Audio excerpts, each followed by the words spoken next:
A threat actor or malicious actor is a person or entity that is responsible for an event or incident that impacts or has the potential to impact the safety or security of another entity. Threat actor categories: script kiddies, hacktivists, organized crime, nation states, APT, advanced persistent threats, insiders, and competitors.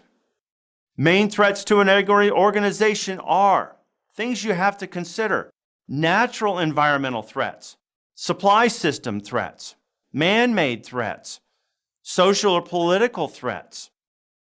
Malware is any software that is intentionally designed to cause damage to a computer, a server, a client, or computer network.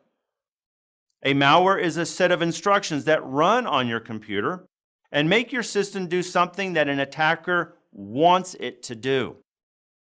Malware types can be in the form of worms, viruses, trojans, logic bombs, adware, rootkits, spyware, ransomware, and backdoors. And these can impact the information system by stealing protected data that you have, deleting documents that you have that maybe are critical, performing click fraud where it's monitoring your clicking on the keyboard or in that type of frame, and it's capturing that information. Stealing software serial numbers. For example, if I buy software or if I have software, if I steal the serial numbers, I may be able to replicate the software or claim that the software is mine. And then finally, adding software not approved by a user and using your computer as a relay for other attacks. For example, a botnet. Worms are self-replicating pieces of code that attempt to penetrate networks and computer systems. Once a penetration occurs, the worm will create a new copy of itself on the penetrated system. A virus is a piece of a malicious code that replicates by attaching itself to another piece of executable code. Trojan horse is a piece of software that appears to do one thing but hides some other functionality. Spyware, it is malware that can be put in someone's computer to secretly gather information about the user and relay it to advertisers, to other interested parties. It can get in a computer as software virus or as the result of installing a new program. Adware, it is a type of malware that bombards you with endless ads and pop-ups windows that could be potentially dangerous for your device. It is a type of software that shows ads. Most adware are safe, but some can gather your personal information. Rootkits are a form of malware that is specifically designed to modify the operation of the operating system in some fashion to facilitate non-standard functionality. A backdoor. This refers to a program or programs that attackers have installed after gaining unauthorized access to a system to ensure that they can continue to have unrestricted access to the system, even if their initial access method is discovered or blocked. Logic bombs are malicious code objects that infect a system and lie dormant until they are triggered by the occurrence of one or more conditions such as time, program launch, website logon, and so on. Ransomware. This is a type of malware that attempts to extort money from the computer user by infecting and taking control of a victim's machine or files or documents stored on it. How does it spread? It usually installed when you open malicious email attachment or click a malicious link in an email, an instant message, or even if you visit a malicious website. How do you prevent this? Keep all of the software on your computer up to date. Keep your firewall turned on. Don't open spam messages or click links on suspicious websites. Let's talk about different malware attacks. Coveter. It's a Trojan, which has been observed acting as click fraud malware or ransomware downloader. Some of you may have heard of WannaCry. It's a ransomware worm that encrypts your files and ask for ransom or money in the form of cryptocurrency. Zeus, or Zbot, is a modular banking Trojan which uses keystroke logging to compromise victims' credentials when the user visits a banking website. Ghost, it's a remote access Trojan used to control infected endpoints. Ghost is dropped by other malware to create a backdoor into the device, allowing an attacker to fully control the infected device. And finally, Mirai is a malware botnet known to compromise the Internet of Things, or IoT, devices in order to conduct a large-scale distributed denial of service, or DDoS, attack. Mirai is dropped after an exploit has allowed the attacker to gain access to the machine. Let's talk about a denial of service attack. It can exploit a known vulnerability in a specific application or operating system, or they can attack features or weaknesses in specific protocols or services. The purpose of a denial attack service can be simply to prevent access to the target system, or the attack can be used in conjunction with other actions to gain unauthorized access to a computer or network.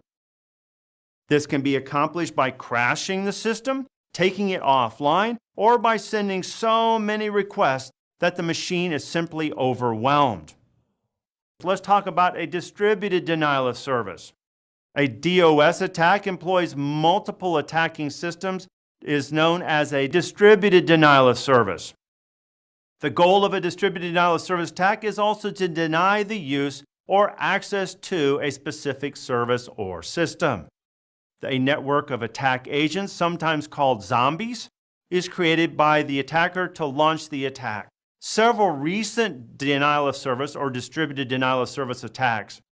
We had GitHub on February 28th of 2018. GitHub, a popular developer platform, was hit with a sudden onslaught of traffic that clocked in at 1.3 terabits per second.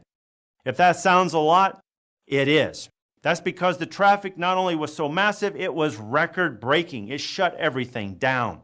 The pop vote, DDoS, was carried out in 2014 and targeted the Hong Kong-based grassroots movement known as Occupy Central.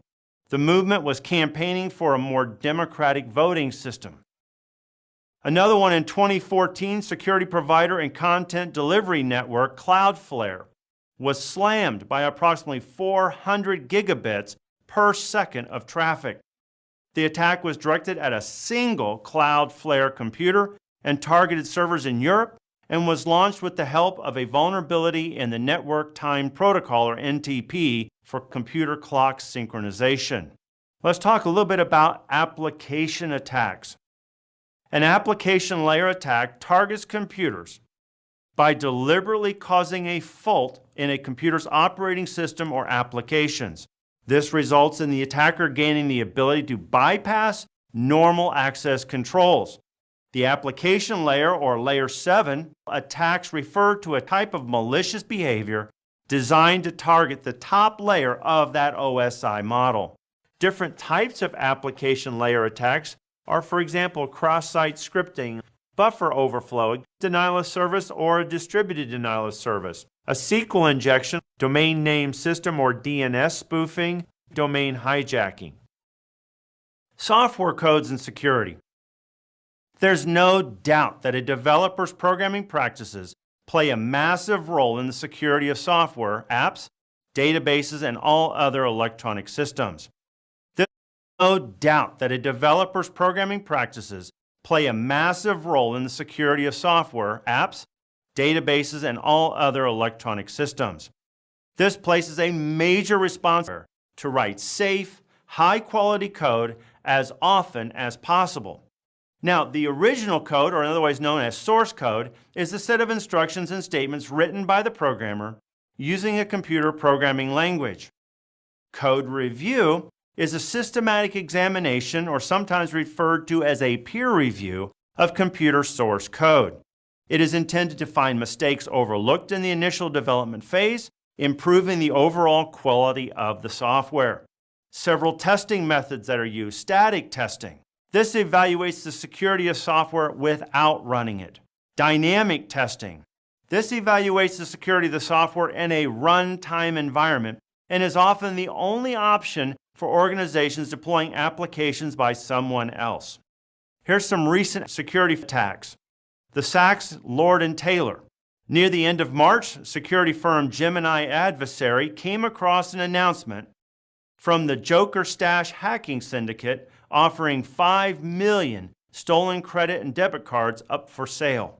On May 31st, Ticketfly suffered an attack that resulted in the concert and sporting event ticketing website being vandalized, taken down, and disrupted for a week. Can you imagine how much that might cost?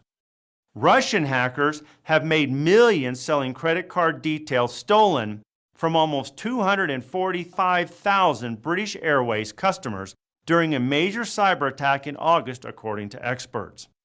Now let's talk a little bit about social engineering. It is the art of manipulating people so they give up confidential information and violate the security principle. Social engineering can be broken down into many categories. Phishing is similar to fishing in a lake, attempt to steal your personal information. They send out emails that appear to come from legitimate websites. Spear phishing is a little bit different. It's a variation on phishing in which hackers send emails to a group of people with specific common characteristics or other identifiers.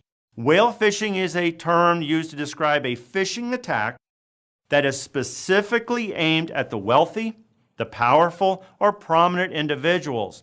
Let's talk about some recent social engineering attacks. Several people lost thousands of dollars in cryptocurrency after the Ethereum Classic website was hacked back in 2017. Using social engineering, hackers impersonated the owner of Classic Ether wallet, gained access to the domain registry, and then redirected the domain to their own server. Criminals extracted Ethereum cryptocurrency from the victims after entering a code on the website that allowed them to view private keys that were then used for transactions.